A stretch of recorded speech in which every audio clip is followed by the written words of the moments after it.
கட்சியில உள்ளவர்கள் எல்லாருமே நீங்க வந்து இவ்வளவு இந்த அளவுக்கு வாக்கு சதவிகிதத்தை வந்து வைப்பீங்க அப்படின்னு நாங்க நினைக்கவே இல்லை. எப்படி நீங்க வந்து இந்த அளவுக்கு வாக்கு வாங்குனீங்க, எப்படி களமாடுனீங்க, கேள்வி நம்ம கிட்ட ஒவ்வொருத்தரா தொடர்ந்து வச்சுக்கிட்டே இருந்தாங்க. அப்ப அந்த நேரத்துல அப்ப ஒற்றை ரூபாய் ஓட்டுக்கு நம்ம பணம் கொடுக்காம நம்ம வாங்கின ஒவ்வொரு வாக்கும் நம்ம விலை மதிப்பற்ற வாக்கு. மகிழ்ச்சியா இருந்துச்சு. பாரிவேந்தர் ஐயா கட்சியை சேர்ந்தவங்க வந்து சொன்னாங்க, எங்க ஐயா கூட போட்டி போட்டு வரீங்க நீங்க, பரவாயில்ல வாழ்த்துக்கள் அப்படின்னு சொன்னாங்க. அப்ப கூட நாங்க சொன்னோம், எங்களோட டார்கெட் அப்படிங்கிறது பாரிவேந்தர் ஐயா கிடையாது.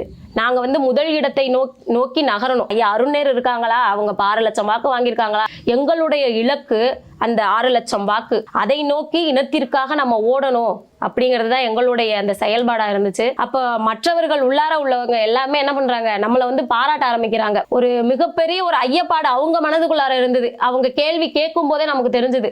அப்ப இந்த அளவுக்கு வாக்கு சதவிகிதம் நம்ம வச்சிருக்கோம் அப்படிங்கிறதுல நாங்க ரொம்ப பெருமிதம் கொண்டோம்.